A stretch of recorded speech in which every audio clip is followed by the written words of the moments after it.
So next what we have is a really interesting panel discussion. So we have 4 really experienced experts in this field. So on my left, man who needs no introductions, the grandfather.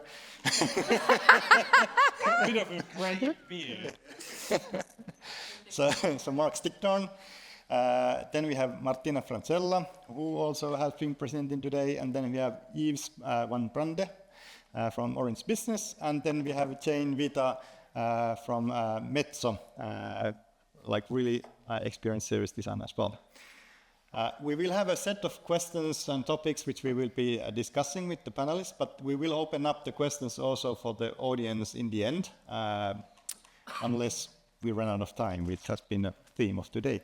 But hey, let's start. So we structured this discussion in a way. The topic overall theme is the future of journey management, but we want to start from the start. So like structuring like a customer journey, so before, during, and after. So let's start first with the question of that. Mark, you've been around from being the grandfather, been around for around journey management for quite some time. Probably you started on journey management even before it was called journey management. So can you talk a bit about what was the journey in the earlier phases and how did we end up here today? Oh God. Is that all? Yeah. That is a common theme as well, eh? Yeah. That. All right. Oh gosh. How much time do we have? No, I'll make it quick. Like, if I go back in time, in 2012 we started Smaply. There was no journey mapping tool out there at that time, and at that time what I saw was people were using journey maps within projects. And I saw a pattern there. Either they use tools like Excel or PowerPoint, or they use tools like, at that time, InDesign.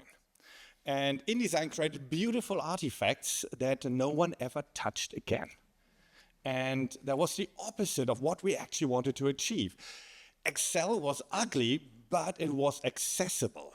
So in the early phase, it was all about combining that and actually back to the point of the presentation earlier, bringing alignment to teams. Then with more technology in it, when started the tool, like in 2016, we allowed connecting maps into each other and pulling in data from outside, that time from like Google Sheets or Jira and so on. That was when we, for the first time, saw organizations actually practicing what we now call journey management. And at that time, it was more about operationalizing journey maps, so going back to the ops and so on. But I think that was like 2016, for me, was the first time really people were using it. But what is interesting is tooling is just one side. I worked with organizations who done it without any proper tooling. Like the worst case was a leading car company, I'm not going to call them out, but a leading car company which was not allowed to use any specific software. And they run journey management with Jira, what's the name of it? The wiki tool, Confluence. Confluence. Like, do you know Confluence, the wiki tool from Jira? Mm-hmm. Yes. It's not made for journey management at all, right? But it works because the main thing is governance structure. And I think that's around like 10 years or so that we saw the governance structure for this really growing with different terminology. Yep. It was a funny story because like you mentioned Excel, I was actually a non-believer in the beginning on this whole journey management tools and scaling journey mapping and so on. And we worked with Jane on we worked like several times together but like at one time we were working with this one client and we did massive kind of customer research and Jane was really trying to push that, hey, we should start using Smaply for this one, and I was probably the kind of the bottleneck with why we didn't, and we ended up creating this like massive Excel which was like enormous in size and totally unusable out of that. But hey, what about others? Like, what is your kind of encounter with when did you first start really thinking about scaling customer journey mapping and? Well, from my very long experience as a service designer of 4 years, I'd say, surprise. When we joined Zurich, after the research we've run with Itzir, I think I remember the first thing we did was like, okay, let's reach out to all the countries and ask them to send us their journeys. And to me, I had only seen journeys in mural or printed out nice thing that design teams do to do creative stuff, right? But then we started receiving Excels, PDFs with like very complicated things and some murals as well, but PowerPoints with slides where you needed glasses and like a lens to actually read what was on it. And there I realized that there was something beyond that. And then from there, I guess we started seeing, okay, we decided to go for a tool like Smaply because we needed to act upon those journeys. Because we realized there were a lot of to-bes, to be honest, not a lot of as-is, not snapshots of the current experience. Yep. And from there we realized, okay, there is a gap here, how we go about it. And then the whole journey management discussion started. Yeah. Yep. Okay. Maybe I come from a different angle. I see more the rising importance of applying this practice in companies. We've been working for a retailer earlier, and one of the executives was saying, look, we need a radical change. We need to become more customer-centric in everything we do. And of course, we're primarily a technology company. And sure, we can enable you with all the platforms, but if you don't start to organize yourselves better across teams and really get people together on prioritizing the right elements or the right steps in your journey, your ROI on technology will take longer. So it's a necessity. Companies need to compete on experience. And you need to get yourself organized for that. So, yeah. Yeah, and I really like that you mentioned customer centricity, because to me, journey management or journey operation is really about operationalizing customer centricity for the whole organization. Back in the days. Yeah, so I think the experience of mapping journeys has been there for a while, right? And I remember really using like the war rooms, we would call them, and then nobody could enter in that room if it would be like a secret or something. We would be working on opportunities. So remember this, I won't tell the name of the company, but we had this like 2 rooms filled of, like steps of the journey, it was like a blueprint for that. But we're taking photos, and then there was this like the post-its, and there was like tools that we could, like digitalize the post-its, and then we'll do this all in Illustrator to making looking good, to communicate further. I remember like spending a lot of time making those kind of journeys looking good for communicating. They became kind of nice posters that people would put in the, in the organization, even to kind of drive something. This I miss. I miss this a bit. I think it's a good kind of reminder for people. We are working on these customer journeys, and then people, have these corridor conversations around that. So I think that it's quite great.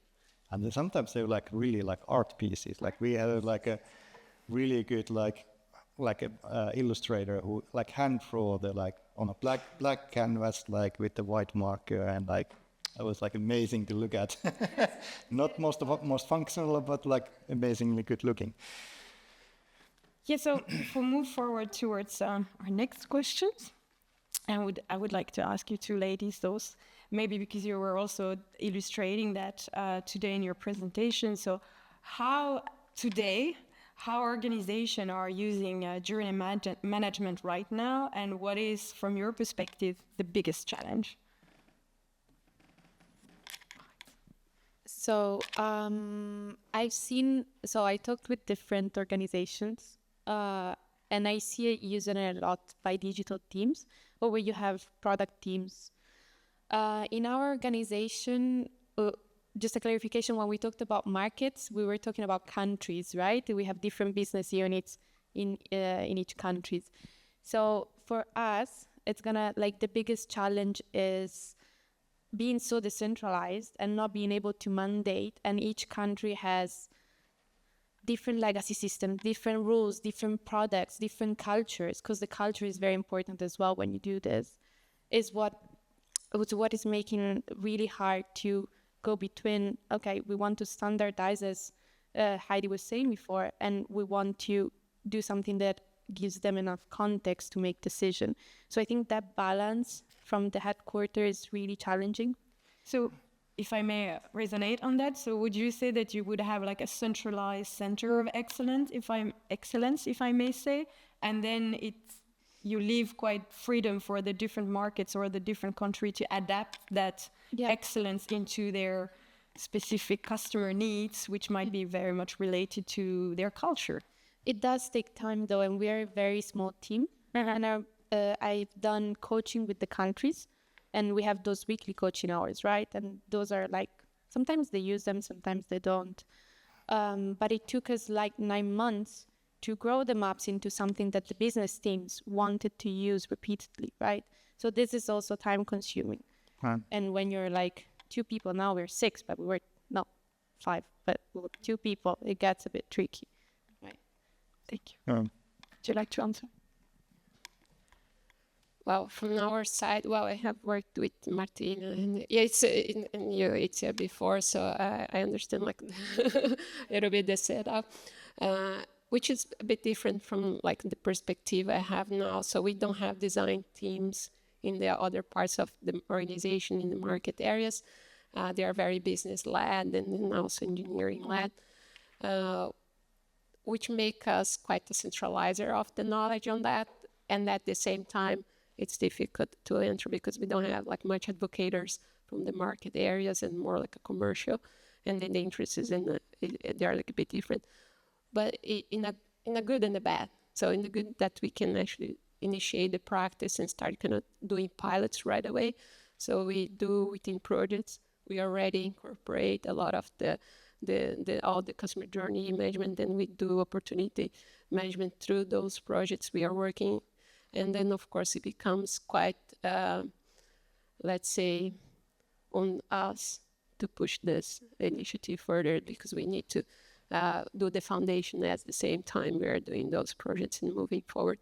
It's working good so far, but its scaling is quite hard to. We actually have more demand than what we can, accommodate now. And NASA was also helping us within the integration in the beginning. So. Now we're a few people doing this. Yeah, I just want to kind of continue on that topic, because like what I keep hearing is that there is these kind of like two types of approaches, and then the messy middle. There's the kind of decentralized, which exactly what you are saying, that like it's more on like what Heidi was talking, the enablement part, like enabling the rest of the organization to do, but not strongly kind of guiding it that this is how you need to do it. And then there's the part like we heard last spring in Malmö, where there was like Danske Bank example, was that the CEO bought in, and then it was like mandate, like driven from the top down, and the whole organization was organized around journeys. Mark, you've been around quite a lot of different kind of discussions. Like, what's the Coming back to that. So what do you see on a kind of global scale? Thank you. So it's actually always a discussion, right? Does it go top down or bottom up? And it was also a question in the break earlier with a few of you, can't remember or can't see them. So what did you say to them that they left? I don't yes, exactly. I gave them really good advice, and they're doing it now. The thing is, you're always lacking something. If you just have management buy-in, and buy-in means usually budget, money, that you're allowed to do it, but most importantly, time. Time and people. Like, have people time to do this? Is this part of the job description or not? That's one side. The other side is, do you have a motivated team that is skilled to actually do this? And wherever you are, always there is something missing. So you always need both. And you always need to analyze what is missing right now. And what is missing, that is the next step for you. Like, build your own strategy of how to roll it out, how to bring it in. And sometimes the right approach, because it depends on the organization context, is to start small in just one team and make it work, and spend sometimes years to make it work within one small part of the organization. Sometimes the right approach is to start from top. And give you one example without mentioning the organization, but it was a public service organization in a European country that started from top. And it's not a lie, it's unfortunately true. They spent the first 18 months on defining the names of the steps of the high-level map.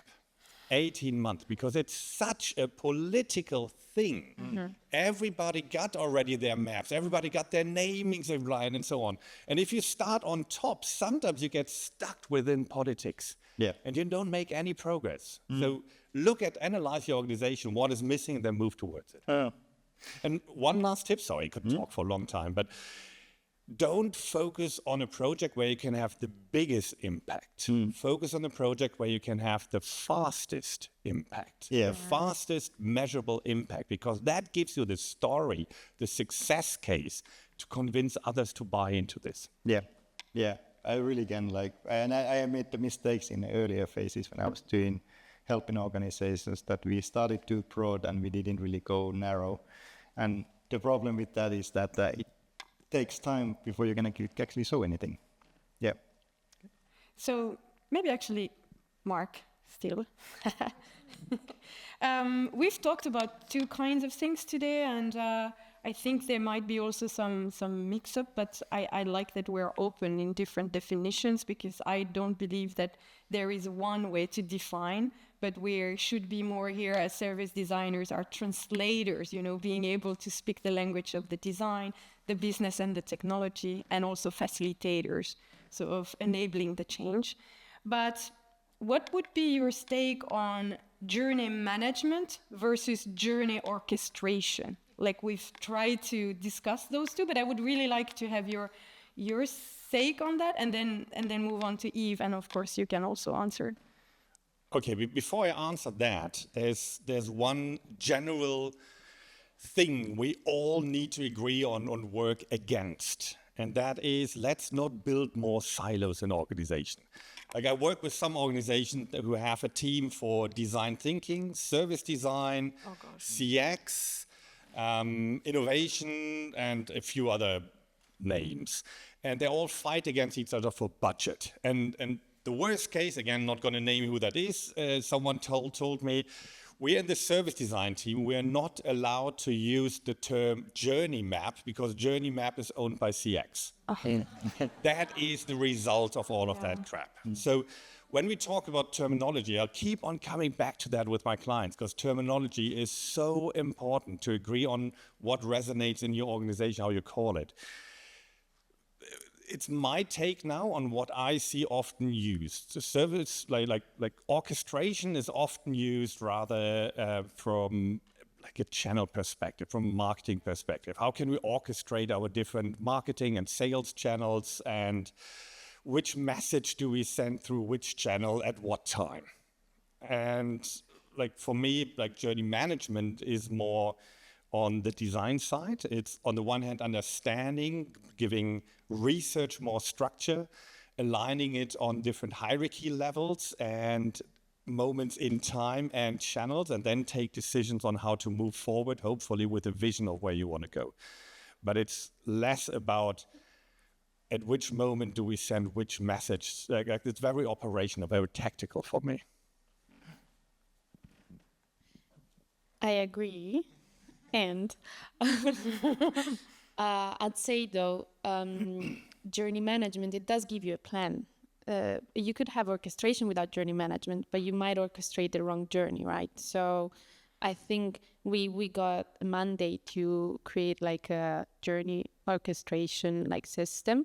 And then we started, of course, with journey management.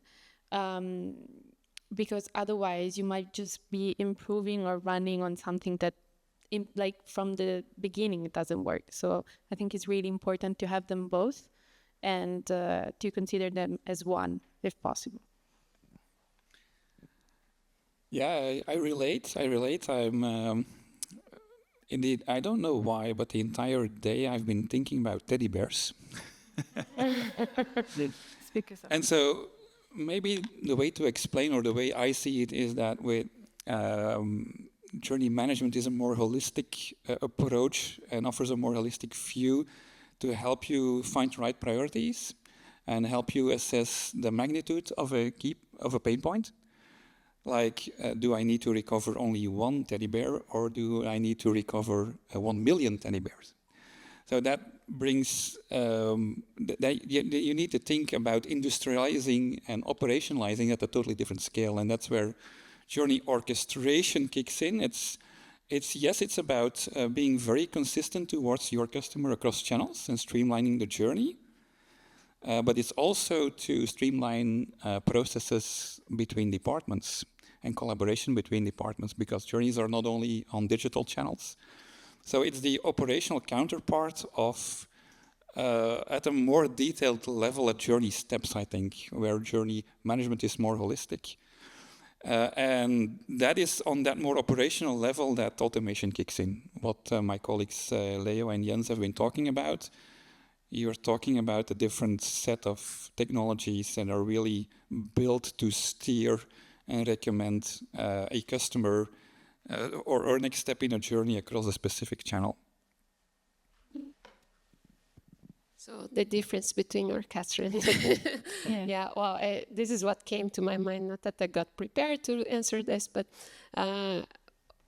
if you compare it with the metaphor, right, that what an orchestra means and how good each of these people that have been orchestrated needs to be, aligned with what needs to be played, right, and that the master can kind of tells, give the right instruction and so it's very coordinated. It's very well, there is like a rehearsals, a lot of phase that goes in there.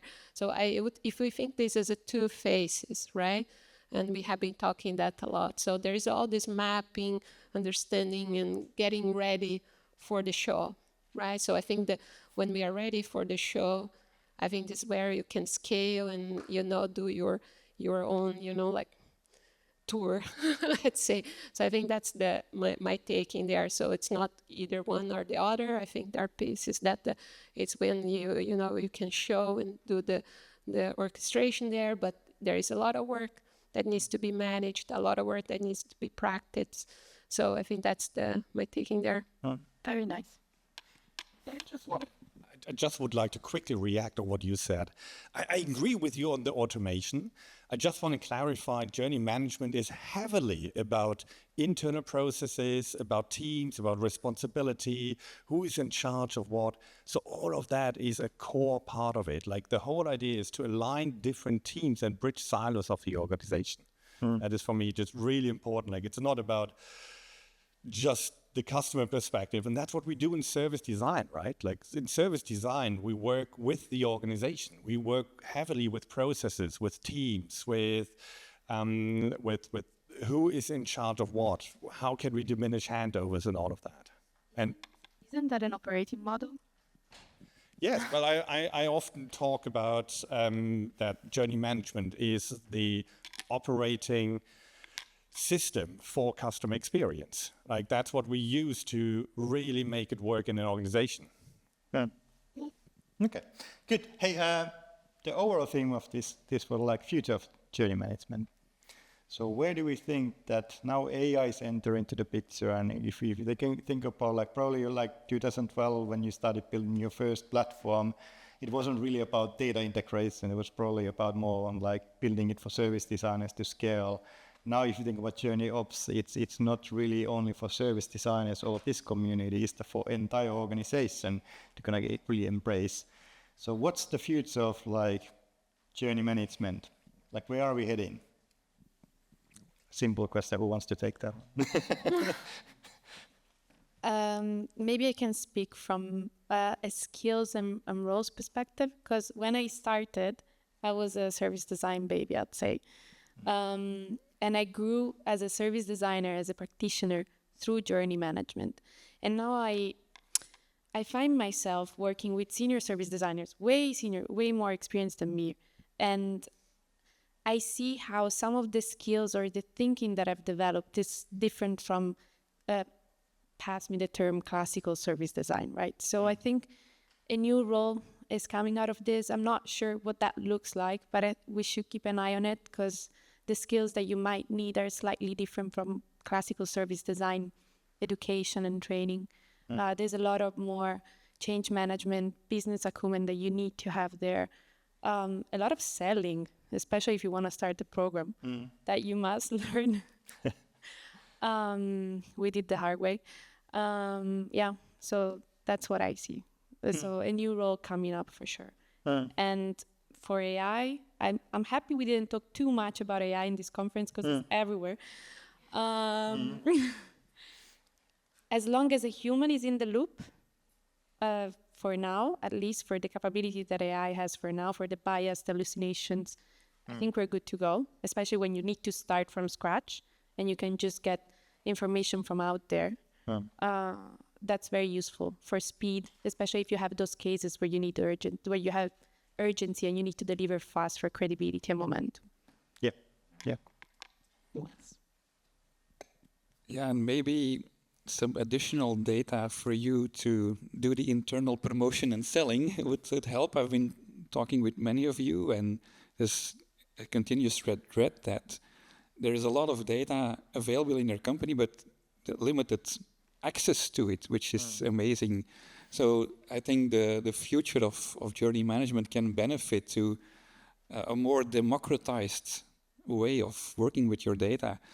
And I don't think it's a technology problem. Technology is evolving towards more safe, user-friendly kind of ways of working with your data.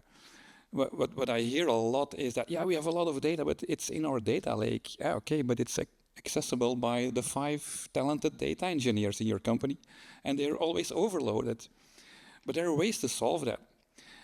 But it's key to do the internal change management, make the business case on why this is important, and then you will get the data for sure.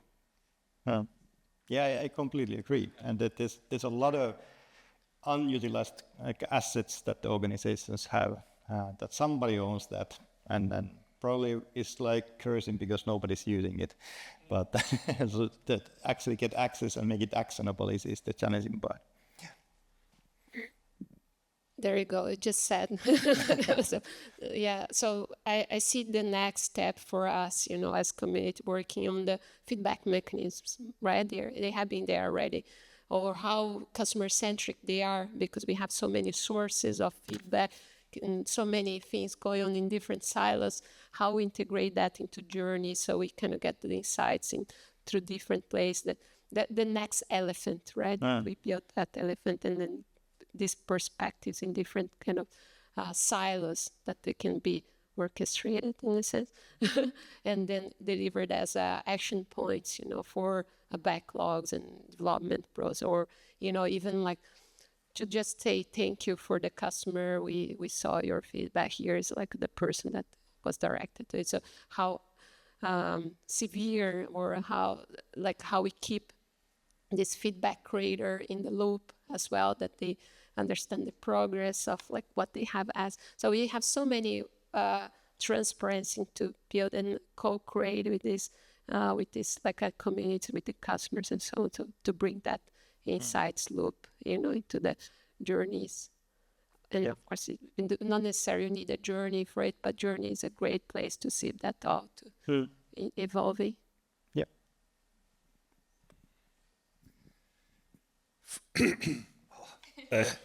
Talks too much all day. I see one, like for me, journey management is helping us to do service design at scale in organizations. And service design always includes activities like research, design, like ideation, prototyping, testing, challenging our assumptions, and so on. I see right now a trend where we try to automate and speed up everything, and what we're creating is going back to a waterfall structure. We have a problem, we automate it, there's a solution, bang, out next. We don't test it, we don't prototype. And I think we don't involve vision enough. That's why I talked a little bit about reactive and proactive. Like we should have a vision where this is going and see if it matches us. And the vision is not a metric. It's not about scaling the customer effort score, the CSAT, the NPS, whatever you measure. It is what is the vision for your product? Where do you want to go with that?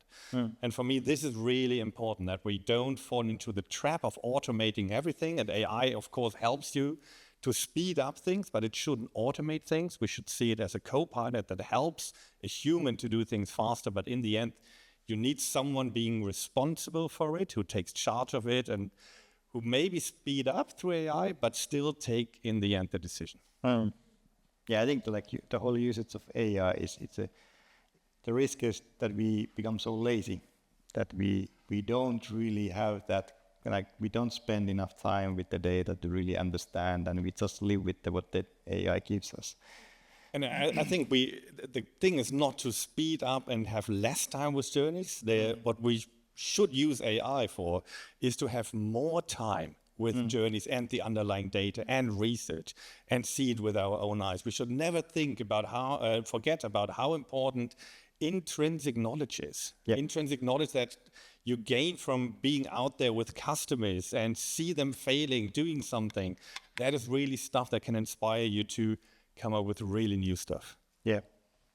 And I think also for the connection with the business and building those relationships with people that are outside of CX or service design, you need to know what you're talking about. You need to know your customers. You need to know your journey, because otherwise, if you automate everything and you haven't spent that time refining the journey, looking at the journey and understanding it, then once you're in a meeting or trying to improve something, you don't even know what you're fighting for, in a sense. And I think building the relationship, or so the momentum and credibility becomes harder in that sense. Yeah. Yves, I would ask, so we talk about automation, but then in the your presentation there was the hyper personalization, which is not really about automation per se. It's more on understanding individuals and being able to kind of cater the exact experience that they like. Yes. How close are we on doing that? That's the €1 million question, of course.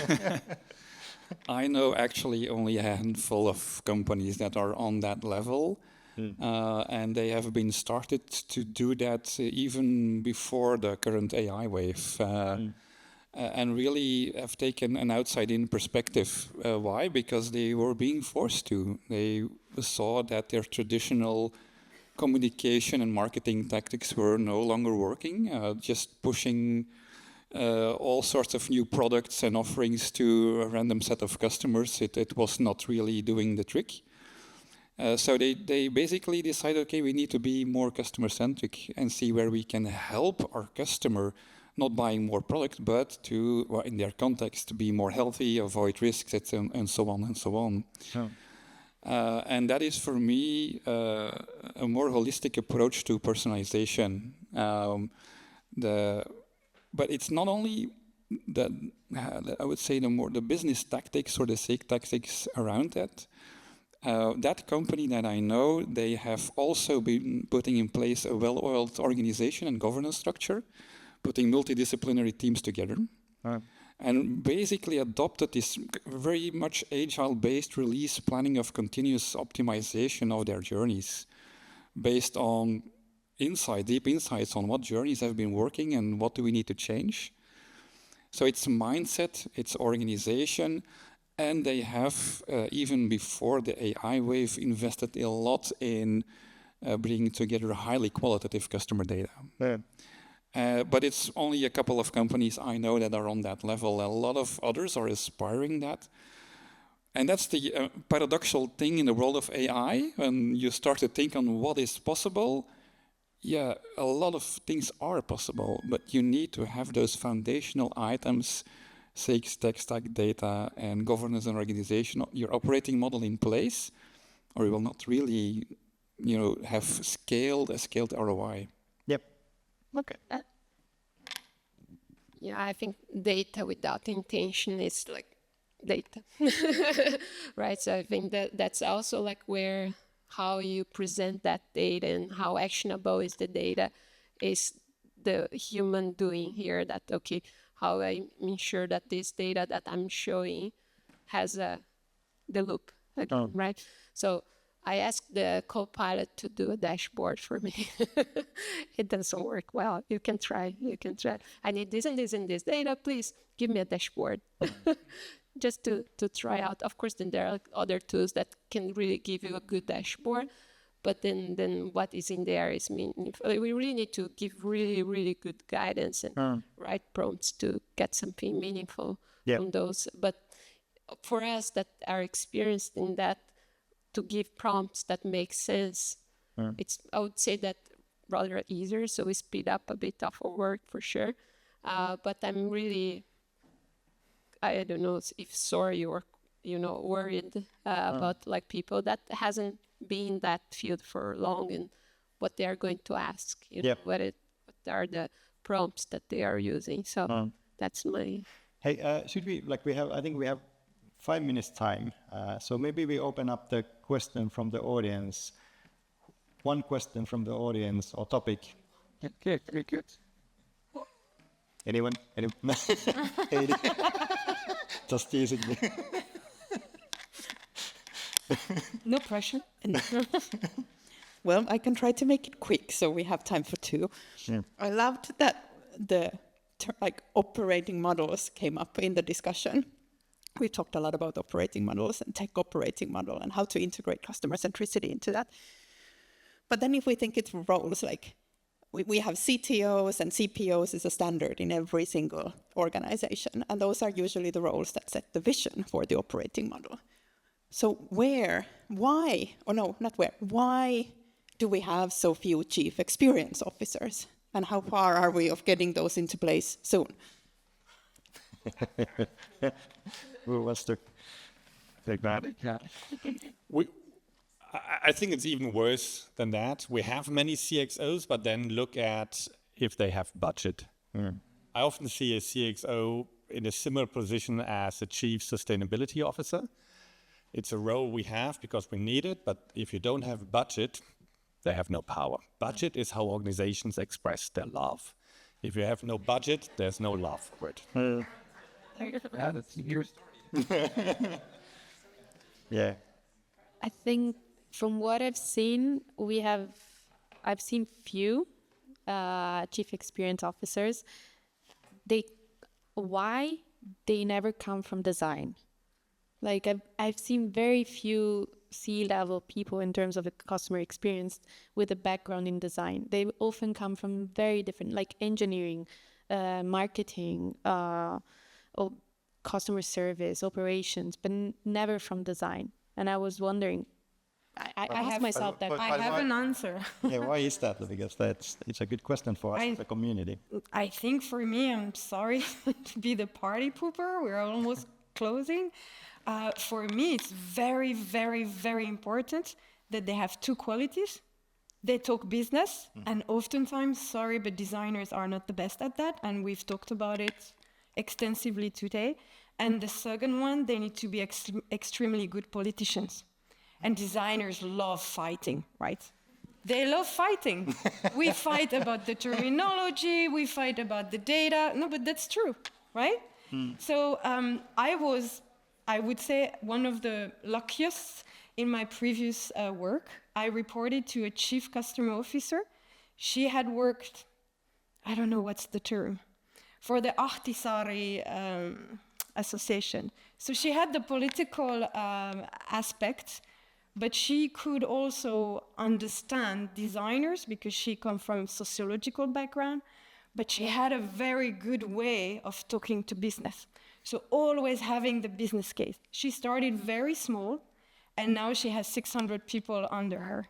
So, but you need to show that you can make the business, gain money, and that's how you get the budget. Yep.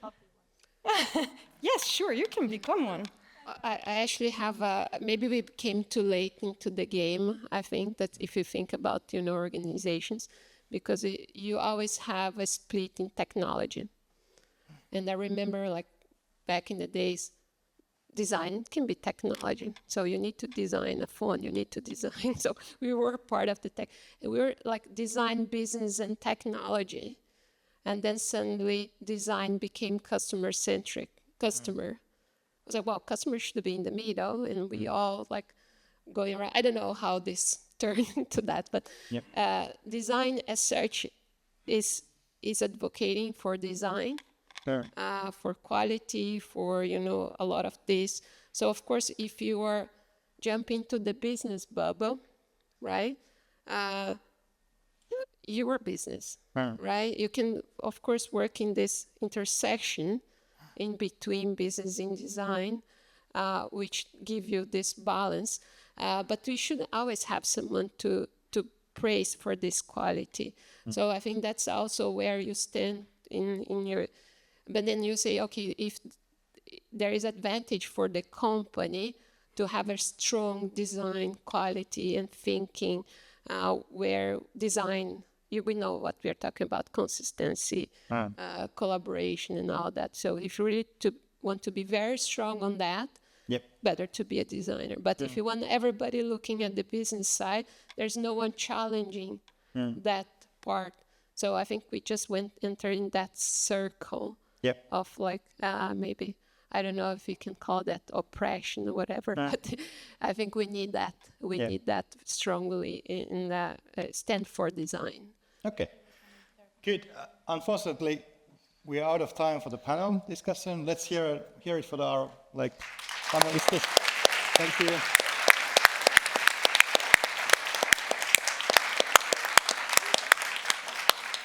I would like to say something. I think we should all stand up and have a huge applaud for Esa, because he's put his heart, his time on this.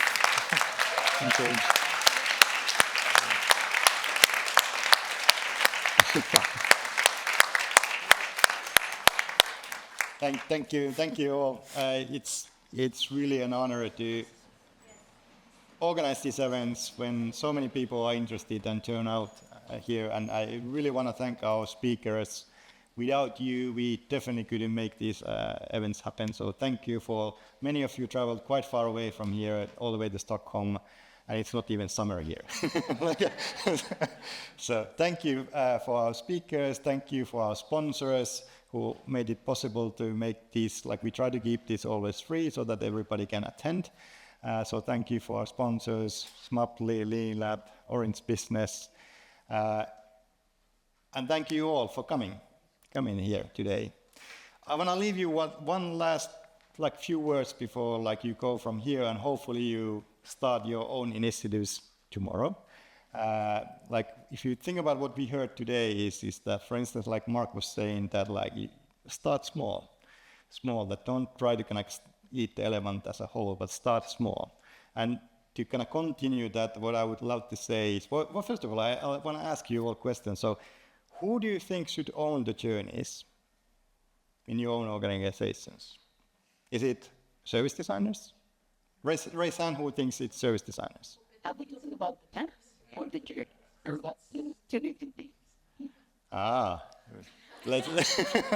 No, we're making it two. Let's talk about journeys. Who owns the journeys in your organization?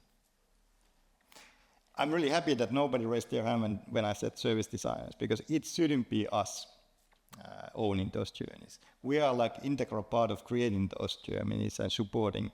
But I really encourage you to find the ownership around the business or product development, so that you actually get the adoption spread out. Because the one thing that I see that where many organizations fail is that they start in design and it never goes beyond design. And that it's impossible to make an impact, regardless what that one silo is. If you are living in that one silo, you can't really impact the whole organization. JourneyOps is really about operationalizing customer centricity, and customer centricity is not one team's job. So keep that in mind. Try to get everybody involved, but start small. And it is about change management project. But hey, thank you all for coming. Let's see what we can come up with next. There will be an event at least next year, but maybe we do something in between. We will be definitely in touch, and we will be launching also the the membership community. So if you want to continue and become a member of the community, then stay tuned. We'll be in touch about that as well. And remember to post about it. Please share your emotions, share what you learned. We want to make the community even bigger. Yes. Thank you. Yeah. Thank you all.